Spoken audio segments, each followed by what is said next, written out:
Imana ishimwe, ndabona mu kijambo muri hatandukanye. Uwiteka Imana ibagire neza. Uyu ni umunsi mwiza, umunsi w'umugisha, umunsi wo kuwa kabiri, umunsi wacu wa 203 wa commanding your day. Rero uyu munsi wo kuwa kabiri turasoma muri Zaburi ni ibice 34, umurongo wa 5 wa 6 n'uwa 7. Kasube mu izina rya Yesu. Aravuga ngo bamurebyeho bavirwa n'umucyo, mu maso habo ntihagira ipfunwe iteka. Uyu munyamubabaro yaratatse, Uwiteka aramwumva amukiza amakuba n'ibyago bye. Amen, haleluya. Uyu munsi wo kuwa kabiri iryo sengesho tugomba gusenga. Uwiteka aratubwiye ngo bamurebyeho bavirwa n'umuco. Ni ukuvuga ngo mu maso habo ntihagira ipfunwe ry'iteka, kubera ko barebye Uwiteka, kubera ko barebye Umuremyi. Haleluya.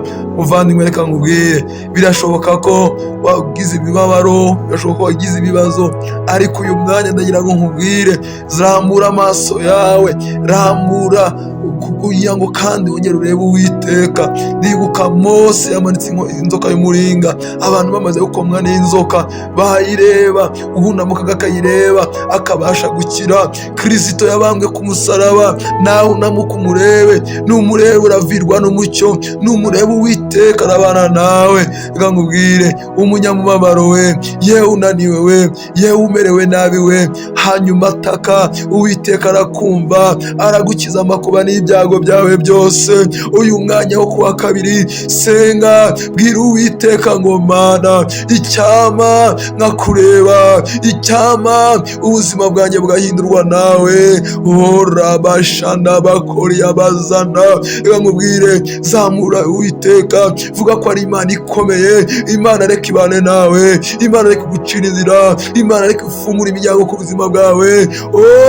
Ribashana bakori abazana. Uwiteka nabane nawe muri uno munsi wo kuwa kabiri. Uwiteka nabane nawe, nagucira inzira, nakubohorere, nagufungura imigozi yakuboshye uhereye none kwezi iteka ryose, ni mu izina rya Yesu. Amen. Umunsi wawe urarinzwe, Uwiteka Imana iri kumwe nawe, ngaho munezererwe, ngaho mwishimire muri byose. Amen.